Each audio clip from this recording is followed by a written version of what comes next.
c'est peut-être ça le plus grave, c'est peut-être ça le plus compliqué. Et je veux ici le citer parce que j'ai peur d'oublier de le faire tout à l'heure. Il y a un article vraiment important sur cette affaire, et moi je considère qu'il faut en combattre la teneur et la substance. C'est l'article de Frédéric Lordon sur le complot des anticomplotistes, paru dans le Monde diplomatique.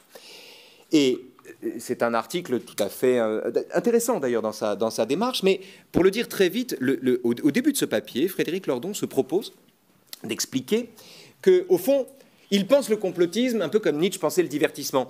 Nietzsche dit les gens qui se divertissent sont des gens qui ne veulent pas voir qu'ils vont mourir, mais ça témoigne en eux d'un amour de la vie. Il m'appartient de leur rendre 100 fois plus recevable cet amour de la vie en les tournant justement vers l'idée de leur mort. Bon. Eh bien là, avec le complotisme, c'est un peu la même chose. Lordon dit, bon, ok, c'est un dévoiement de la connaissance, mais c'est déjà un début de connaissance, c'est déjà un début de savoir, et dit-il, c'est un début d'esprit critique de la part de gens qui sont systématiquement dépossédés du pouvoir par les dominants. Donc, il avalise, au fond, le diagnostic que portent les théoriciens du complot eux-mêmes sur leur propre démarche quand ils essaient d'en faire la critique. Et je m'est avis que l'ennemi est là, plus encore que chez celui qui, de bonne foi ou en toute mauvaise foi, choisit d'adhérer à la thèse qui lui fait plaisir et ne réclame finalement que le droit de le faire. Il est rarement prosélyte, au fond.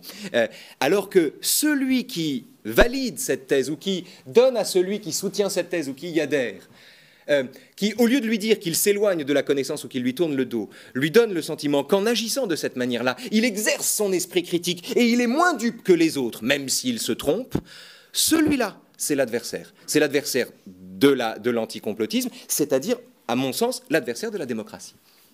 Voilà. En gros. Gérald, bon, je peux continuer si vous voulez, hein, mais voilà.